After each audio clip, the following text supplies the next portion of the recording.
I moved to the reformatory in November of '83, and the department had just entered into a consent decree to either close or completely renovate that facility.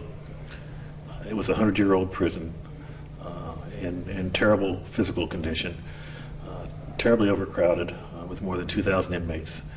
It was a reception center, a maximum security and medium security general population. We had a minimum security camp. We operated a farm and penal industries.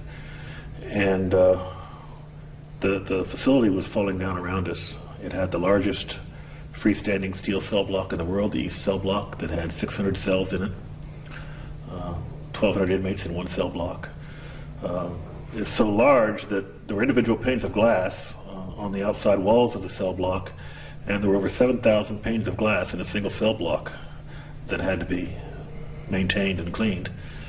It had the old central steam heat was coal-fired boilers, and like all facilities like that, it was too hot in the spring and in the early spring and in the early fall or late fall, because they wouldn't turn the heat on or off until it was certainly going to be cold enough to warrant it.